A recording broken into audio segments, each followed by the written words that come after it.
کفار مکہ نے جب کہا تھا کہ اپنے رب کا نسب نامہ بیان کیجئے، اللہ رب العالمین نے فرمایا قل هو اللہ احد، اب اعلان کر دیجئے، منادی لگا دیجئے، دو ٹوک لفظوں میں کہہ دیجئے اللہ یکتا ہے، تنہا ہے، واحد ہے، کوئی اس کا شریک نہیں ہے۔ اللہ الصمد، اللہ بے نیاز ہے۔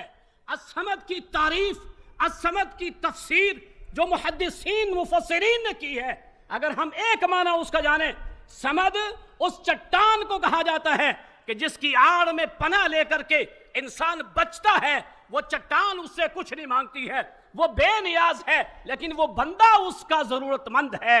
اللہ الصمد، ہم سب اس اللہ کے محتاج ہیں، وہ کسی کا محتاج نہیں۔ لم یلد ولم یولد، یہودیت کا، عیسائیت کا، بے شمار مذاہب کا ان دو آیتوں کے اندر رد ہو جاتا ہے۔ نہ وہ کسی کی اولاد ہے، نہ اس نے کسی کو جنا ہے۔ وَلَمْ يَكُنْ لَهُ كُفُوًا أَحَدٌ، اور اس کے برابر کوئی نہیں۔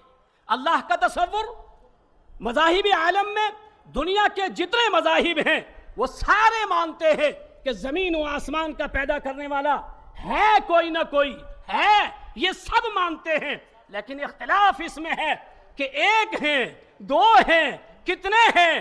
اللہ اکبر۔ اللہ رب العالمین نے فرمایا قل ہوا، ہمیشہ پہلے نام ہوتا ہے بعد میں ضمیر آتی ہے، یہاں ہوا پہلے ہے نام بعد میں ہے۔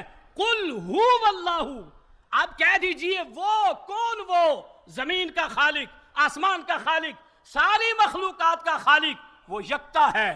تمہاری پیدائش میں، تمہاری مشکل کشائی میں، تمہاری حاجت روائی میں وہ ایک ہے، ساری مخلوقات کا خالق ہے۔ گویا کہ مذہب اسلام کی یہ تعلیم ہے کہ ساری مخلوقات کا خالق ایک اللہ ہے، اور اس کا ہم نام کوئی نہیں ہے، اس کے برابر کوئی نہیں ہے، اس کے سب محتاج ہیں، وہ کسی کا محتاج نہیں ہے۔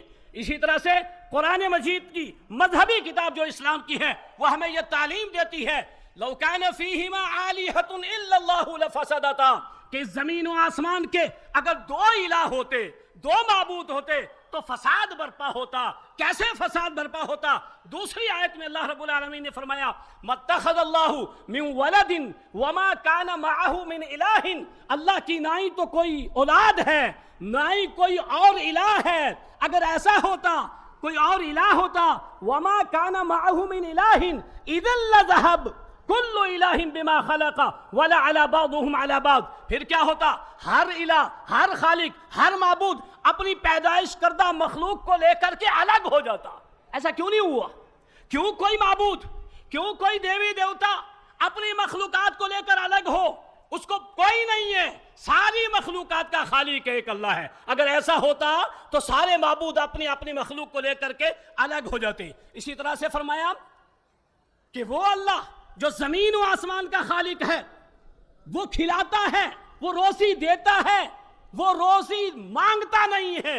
لہذا قرآن کی یہ تعلیم ہے ساری مخلوقات کا خالق ایک اللہ ہے۔ اسی طرح سے اگر ہم دوسرے مذاہب کو پڑھتے ہیں، ہندو مت کو اگر ہم پڑھتے ہیں تو ہندو مت کی مشہور کتابیں، اگر ہم بھگوت گیتا کو پڑھتے ہیں تو بھگوت گیتا کے اندر یہ بات موجود ہے کہ آج مادہ پرست لوگوں نے حقیقی الہ کو چھوڑ کر، حقیقی دیوتا کو چھوڑ کر انہوں نے خواہشات کے مطابق دیوی دیوتا بنا لیے ہیں، وہ ان کی پوجا کرتے ہیں۔ گویا کہ بھگوت گیتا یہ اپنے مذہب والوں کو تعلیم دیتی ہے کہ آپ نے بھگوت گیتا کو نہیں مانا ہے۔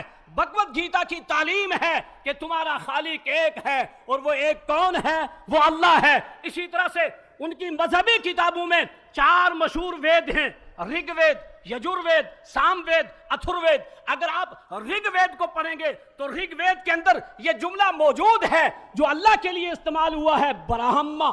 برہما کا لفظ اگر اس کو ہم عربی میں ترجمہ کریں تو برہما کا مطلب ہوتا ہے خالق، پیدا کرنے والا۔ گویا کہ ان کی مذہبی کتاب میں بھی یہ بات ہے کہ پیدا کرنے والا ایک ہے اور وہ اللہ ہے۔ اسی طرح سے یجور وید کے اندر کیا ہے؟ وشنو۔ وشنو عربی ترجمہ کریں گے تو اس کا معنی ہوتا ہے رب، پالنے والا، گویا کہ ان کی کتابوں کے اندر بھی ہے ساری مخلوقات کا خالق ایک اللہ ہے۔ یہ الگ بات ہے کہ ہر مذہب کے ماننے والوں نے اپنی مذہبی کتابوں کے تناظر میں اللہ کے تعارف کو نہیں سمجھا، اللہ کے تصرف کو نہیں سمجھا، انہوں نے برہما کو 4 ہاتھ والا خدا سمجھ لیا ہے، جبکہ ایسا نہیں ہے۔ اور مسلمانوں میں بھی ایسی قرآن سے عدم ناواقفیت ہے، انہوں نے کئی ساری ایسی چیزیں، کئی ساری ایسی صفات اللہ کے لیے منتخب کر لی ہیں جو اس کی نہیں ہیں، اور اللہ کی وہ صفات جو اللہ کے ساتھ خاص ہیں وہ غیروں کو دی ہیں۔ اسی لیے کسی نے کہا ہتھ ولی دے قلم ربانی لکھے جو من بھاوے، رب ولی نو طاقت بخشی لکھے لکھ مٹاوے۔ یہ پنجابی کا شعر ہے کہ ولی کے ہاتھ میں اللہ کا قلم، ایسا ہو سکتا ہے؟ کبھی نہیں ہو سکتا۔ تا لکھے لکھ مٹاوے، اس ولی کو اللہ نے وہ طاقت دی ہے جو چاہے لکھے جو چاہے مٹائے، ایسا نہیں ہو سکتا ہے۔ اسی طرح سے اگر آپ سکھ مذہب کو ماننے والے ہیں، عیسائیت کو ماننے والے ہیں، یہودیت کو ماننے والے ہیں، تو آپ تورات کو دیکھیں، انجیل کو دیکھیں، آپ گرو نانک کی تعلیم کو دیکھیں، ان سب میں یہ تعلیم موجود ہے کہ ساری مخلوقات کا خالق ایک اللہ ہے اور سب کو اسی کی ماننی چاہیے۔ دکھ یہ ہے، افسوس یہ ہے، ہم سب اللہ کو مانتے ہیں، اللہ کی نہیں مانتے ہیں۔